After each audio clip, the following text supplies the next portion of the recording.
So, ayan, kakagising ko lang dyan. Nagising ako kasi tumawag si Jowa. Sabi niya, gusto niya daw ng chop suey with broccoli.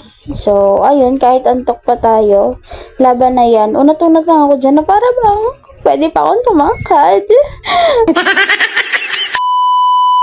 Kaya nga mima ko ay dire-diretso na rin ang kilos ko at nanggilamos sa toothbrush na rin ako dyan.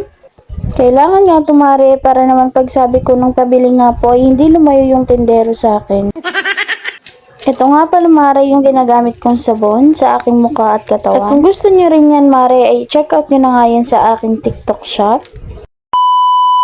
Tapos kung nga maghilamos at mag-toothbrush Mare, pinunasan ko na rin kaagad yung aking mukha ng tissue. At dito nga mga mima ko ay alam nyo na yan, naglalagay ako ng cleanser para naman laging fresh ang mima nyo kahit sa palengke lang pupunta. Syempre mima, kailangan din natin maglagay ng lip moisturizer para naman hindi tayo kumputla at malungkot tignan. Sinukulay ko na nga rin pala dito mima yung aking buhok para naman hindi tayo mukhang bruha. Dito nga mga mariko, diretso na rin ako naglakad patungo sa aming palengke para mabili na natin ang ating mga pangangailangan.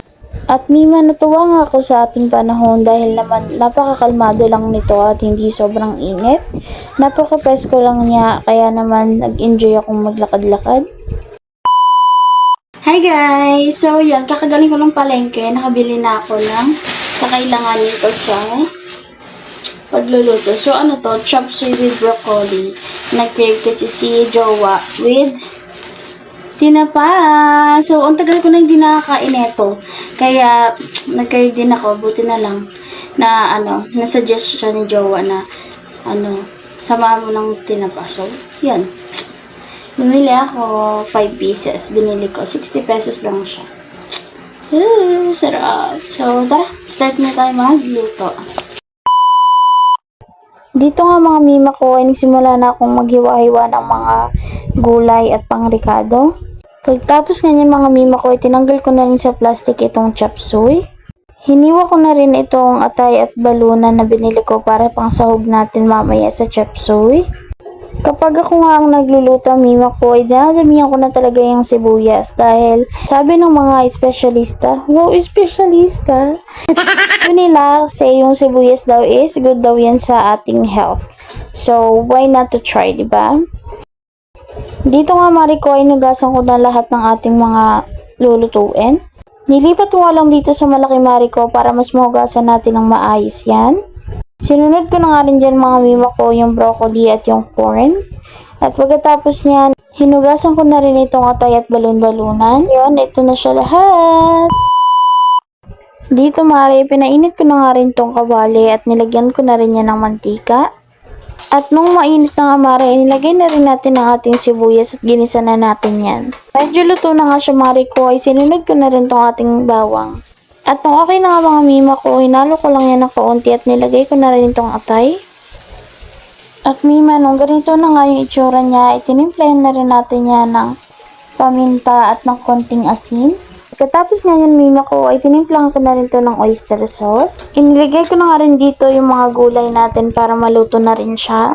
Takpan lang natin mami ko kahit na hindi swak yung takip niya, hayaan mo na. Maluluto pa rin naman yan mima ko kaya hayaan nyo na. Tignan nyo, diba? Okay na siya. Dito nga mga mima ko, inilipat ko na rin siya sa lagayan kasi iluluto ko naman yung pugo.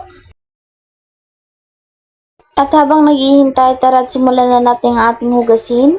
Kung nakikita nyo mga mari ko ay gabundok siya ngayon. Paano kasi si Jowa?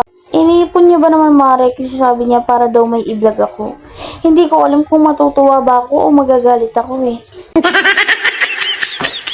Pagtapos ko nga dito mima ko, sinimulan ko na nga yung pagbabalat nitong pugo. Wineldan ko nga pagkaluto niyan mare para kahit anong balat ko ay hindi siya masira. Kahit pala mutak-lumutakin ko yan bakla ay hindi yan talaga siya madudurog. Eto nga mga mima ko at nabalatan ko na yung lahat. 25 pieces nga yan mga mari ko kaya ilagay na natin yan sa chop suey. Tinaping so nga lang yan dito sa ating chop suey mari para naman maganda ang resulta ng ating pagluluto. Abangan na lang natin yung lasa kung ganun din ba siya kaganda. Nailagay ko na nga lahat mari. Ito minontage ko lang siya.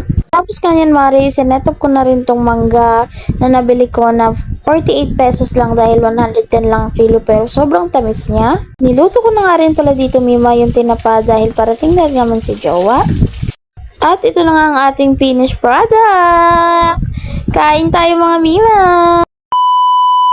Dito nga mga Mari ko ay nagtanong yung jowa ko kung luto na daw ba yung cravings niya. At syempre sinend ko siya ng pangmalakasang montage natin dyan. At ayan, bigla siyang nagutom, di ba? Sabi ko nga, bayaran niya ako kasi nga libre na ang pagluluto. Ayan ko Mari, sabi niya palista mo. Mari, wala naman yan siyang magagawa pag kinuha ko na yan sa bag niya.